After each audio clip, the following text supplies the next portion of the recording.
I know most of you guys hate losing to the Italian opening is black. I mean, who can blame you, anyways? You need to know a lot of theory and be very careful of traps and tricks. Today, I'll share with you an opening that can beat the Italian opening as black. Without further ado, let's begin.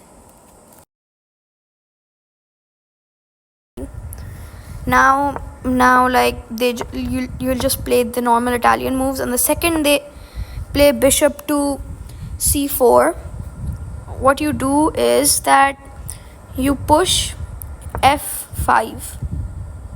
Now Stockfish doesn't like it calls it an inaccuracy, but your opponent is not Stockfish and they're gonna definitely make some mistakes. Now see, this is not hope chess because there are plenty of lines to give you a better position. Now see this, most people are gonna take, so you push this pawn and then you're gonna realize this knight can't go here, here, here, or here, so they're gonna go back.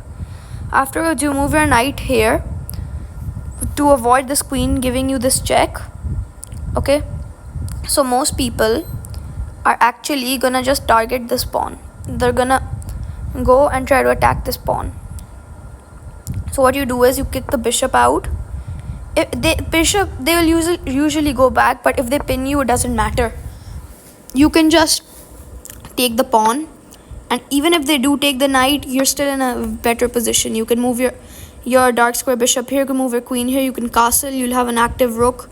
You're better. Now let's say they don't move their knight back. Now for more advanced people, they're actually going to realize they can move their knight here. Okay, now what do you do when you get in this way? So now first of all, most of you are just going to take it, but it's a big fat blunder after this queen gives you a check. If you block, they're just going to take it with the pawn, and if you see it, you're actually forced to give up your rook, because I mean there's some other move Stockfish says, but white is still better and you're not winning. So if they ever move their knight here, you should still get your knight out, okay, to avoid the check.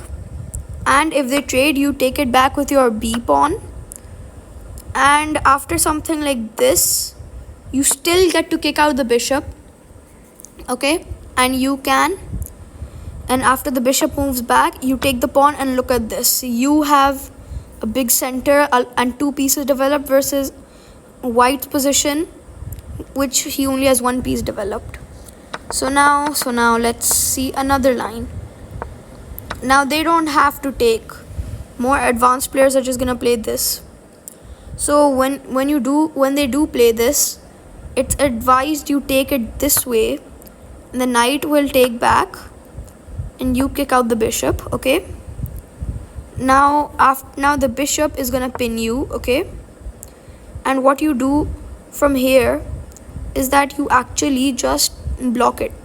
Now even though Stockfish says it's not a good move, it's actually pretty fine to play it, because you still have better development than white, and you can still easily manage to get an attack if you know what you're doing.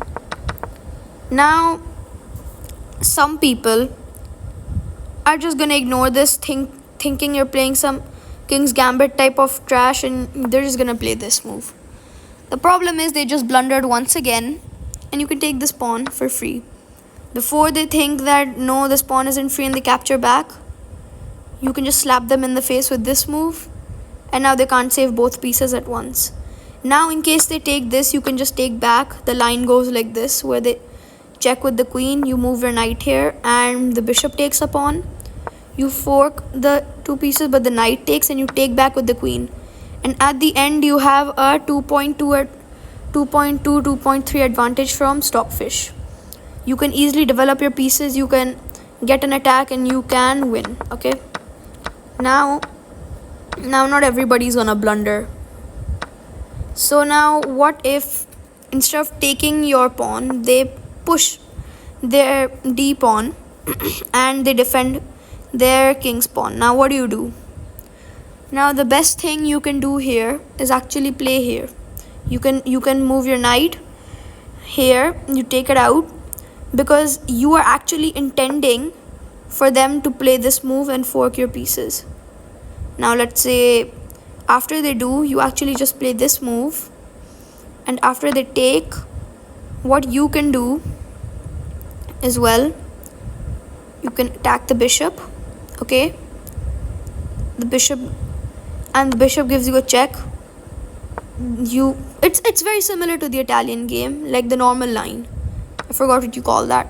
After they take, you can take back with the pawn, and after they go back, you can simply just develop another piece. Like there's no harm. Now see this. You have 3 pieces out and he only has 2. I mean, you don't even have to just play this bishop move. You can play a lot of moves. You can kick this knight out. This knight has to move. See, there are a lot of good moves here.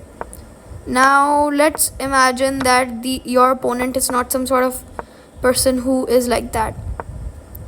Now that was that line covered. Okay, so another variation you can play is that after they take your f pawn and you push your e pawn, so instead of them retreating their knight, they will just move their queen in front, pinning your pawn. But the problem is that it's an even worse move than moving their knight back, because you can just copy their move, and now the knight can't even go here. They have to actually go back, and now you can simply bring this knight out. Okay, most people are actually gonna go here. So what you do is that you push this pawn. It's an aggressive move, so you just give it up for quick development, and afterwards when they take, you take, and after they take back, you can actually just simply move your knight here. You can threaten a fork, and black is actually forced to go back in with their queen. Like if they go here, you actually just win their queen. So when they go back in, you can just kick this bishop. Okay, bishop goes back, you can take this pawn, and now just take a moment to appreciate how good of a position you have. You have 1, 2, 3 pieces developed and a pawn, while white only has 1 bishop which they have developed. And even though Stockfish says you have a 0.1 advantage, this is actually winning for black. Okay, so now that's like most of the most common variations. I mean, there are 1,000 more variations, but I'm not exactly going to cover every one of them. If you have any questions, then ask me in the comments. Okay, so now I guess that's all for this opening, and I'll see you in another video. Bye.